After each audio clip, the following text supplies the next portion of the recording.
இது வந்து முட்டைக்கோஸ். இது வந்து டோட்டல் பரப்பு பார்த்தீங்கன்னா 1 ஏக்கர். இது 1 ஏக்கருக்கு தேவைப்பட்ட நாற்று பார்த்தீங்கன்னா 14,500 நாற்று. இந்த ஒரு நாற்றோட ப்ரைஸ் பார்த்தீங்கன்னா வெறும் 50 காசு.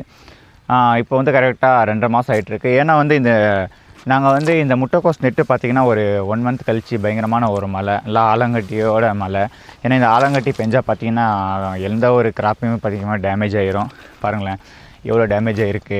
நிறைய செடி வந்து பார்த்திங்கன்னா அந்த ஆலங்கட்டி வந்து அந்த முட்டைக்கோஸ் மேலே விழ பார்த்திங்கன்னா அந்த கோஸ் ஃபுல்லாக அப்படியே செத்துரும் ஹீட்டுக்கு. ஏன்னா அந்தளவுக்கு ஒரு எஃபெக்டிவாக இருக்கும். நல்லா வந்து ஃபார்ம் ஆகிருக்கு. அந்த முட்டை வந்து ஃபுல்லாக நல்லா ஃபார்ம் ஆகிருக்கு. இப்போ வந்து அந்த தோடை வந்து பார்த்திங்கன்னா வாங்குறவங்க வந்து பார்த்துட்ருக்காங்க. களை அதிகமாகவே இருக்குது. ஏன்னா எதுவுமே பண்ண முடியல, லேபர்ஸே வரமாட்டேன்றாங்க. மழை வேறு பெஞ்சிட்டே இருக்குது. அதுக்கு பார்த்திங்கன்னா களை எடுக்கணும்னா அதுக்கு பார்த்திங்கன்னா அந்த மாய்ஸ்சரைஸ்லாம் அதிகமாக இருந்தால் களையை எடுக்க முடியாது. அந்த பயத்துக்கு பார்த்திங்கன்னா லேபர்ஸே வரமாட்டேங்கிறாங்க. அதனால் என்ன பண்ணுறது அப்படின்னு அப்படி விட்டுருக்கோம். அதாவது நல்லா ரேட் வந்துச்சிங்கன்னா அப்படியே விற்றுடலாம் அப்படின்னு இருக்கோம். பாருங்களேன், உங்களால் பார்க்க முடியுது பாருங்களேன், ஃபுல்லாக நல்லா களை இருக்குது.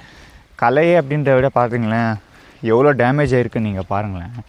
ஏன்னா ஒரு கிராப் வச்சு நம்ம வளர்த்து அதை வந்து ஹார்வெஸ்ட் பண்ணுறது அப்படின்றது பார்த்திங்கன்னா அவ்வளோ ஒரு சுலபமே இல்லை. ஏன்னா நிறைய வந்து இப்போ வந்து பார்த்திங்கன்னா யூடியூப் சேனல், இன்ஸ்டாகிராம் ரீல்ஸு, நீங்களும் வந்து வருஷத்துக்கு இவ்வளோ சம்பாதிக்கலாம், இவ்வளோ லேக்ஸ் எர்ன் பண்ணலாம். பட் வந்து எர்ன் பண்ணுறது ஈஸி தான். பட் வந்து அந்த